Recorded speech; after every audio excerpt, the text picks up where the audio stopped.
Hola, ¿cómo están? Bueno, aquí en este espacio cultural intentamos difundir, además de cuestiones relacionadas con la filosofía, la literatura, el arte, la historia, la cuestión de nuestra relación con el mundo natural, que estimamos que es fundamental y muy importante. Entonces, como un modestísimo aporte, vamos a leer un artículo para conocer la cuestión de la contaminación plástica de los océanos, un tema que realmente estimo que es muy importante. Entonces leemos este artículo para difundir esta cuestión que merece ser conocida respecto a cómo se va degradando nuestro planeta. Océanos de plástico. Miro el mar azul y hondo, el sol, las olas, las espumas. Quisiera dejarme llevar por una contemplación estética o una meditación filosófica sobre los océanos como metáfora de lo primitivo, profundo y misterioso. Pero no, algo más urgente se me impone. Imaginar en el horizonte una isla que no es como las otras. Se mueve lentamente como una serpiente que no quiere ser advertida. Es la isla de plástico de aproximadamente 3,5 millones de kilómetros.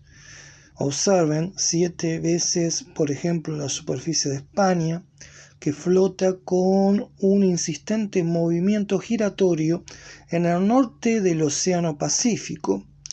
Es la llamada isla de basura, isla tóxica o la gran mancha de basura. Distintas denominaciones para aludir a ese gran monstruo de desechos marinos en un planeta en el que el 70% de su superficie, observen, lo componen los mares, de una profundidad media de 4.000 metros.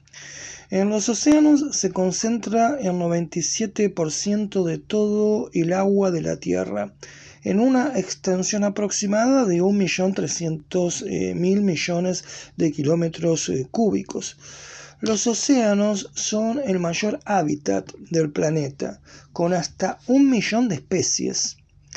En la década del 80, al navegar por el Pacífico Norte, Charles Moore, un capitán marítimo e investigador oceánico, descubrió la isla tóxica. Pero no la piensen como una forma sólida y visible, no. Es una criatura escurridiza a la mirada. Ni los radares ni las fotografías satelitales la registran. No se trata de millones de botellas de plásticos y diversos recipientes ensarzados en un caos reconocible. En muchos casos sí se puede ver esos botes, esos plásticos visibles, pero estas islas de plástico más amplias se caracterizan por ser pequeños fragmentos no directamente observables. Entonces no se trata de millones de botellas de plástico y diversos recipientes ensarzados en un caos reconocible. Es una imperceptible urdimbre de microfragmentos, como granos de arroz que unidos crean una anomalía que agrede los ecosistemas marinos. Hoy por hoy, detener a ese pulpo contaminante es casi imposible. El norte del Océano Atlántico también tiene su monstruo plástico, una criatura nacida de la acción humana.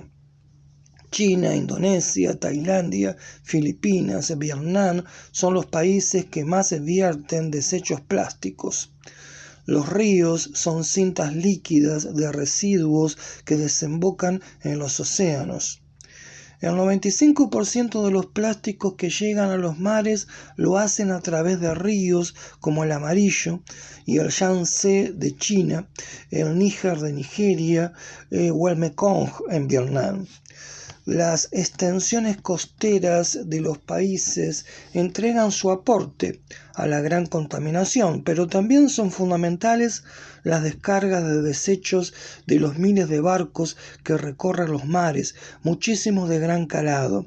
Según investigaciones de Proceedings of the National Academy of Science, PNAS, los barcos de carga chinos son quizá el de mayor efecto contaminante.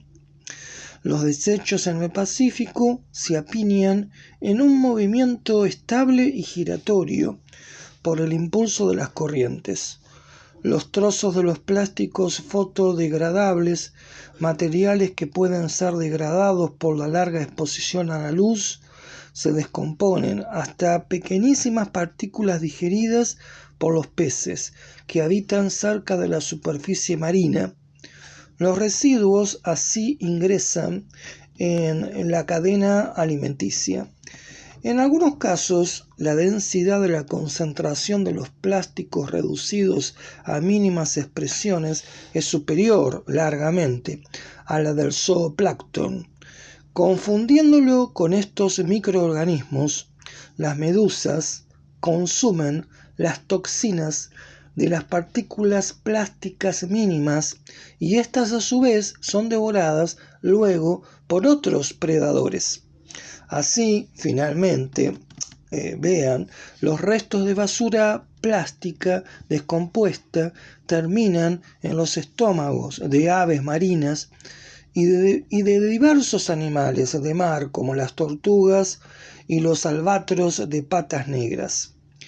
El conjunto de los desechos transporta también otras sustancias contaminantes como bifénilos policlorados o hidrocarburo aromático policíclido.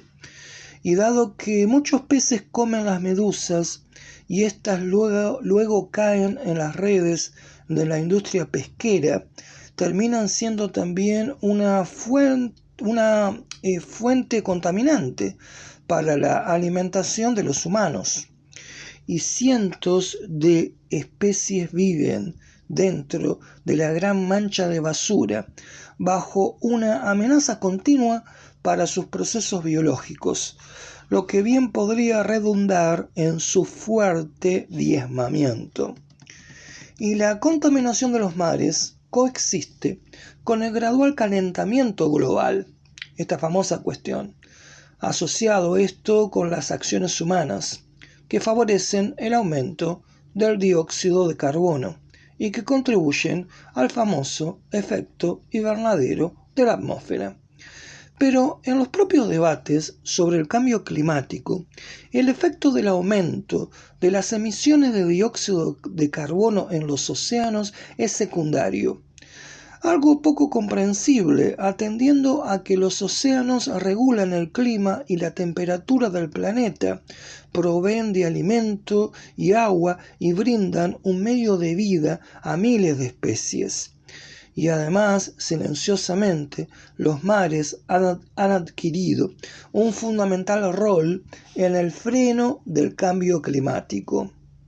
Observen esto, un 93% del calor generado por las actividades humanas desde mediados del siglo XX han sido absorbidos por los océanos. Pero esto a condición de la acidificación de los océanos, el aumento del nivel de ácido, lo que provoca la disolución del hielo marino del Ártico y el aumento de las emisiones de metano por el derretimiento del permafrost, que es la capa de suelo permanentemente congelada de las regiones muy frías, como la tundra siberiana. Todo esto redundará en un muy peligroso aumento del nivel del mar. En 2015, el Gantan Institute produjo una investigación que asegura que si el calor producido por acción humana entre 1995 y 2010, absorbido por los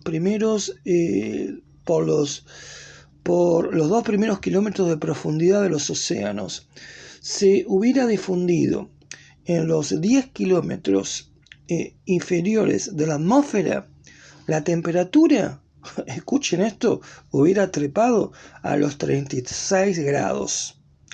Así los océanos nos han blindado hasta ahora de los más destructivos efectos del cambio climático.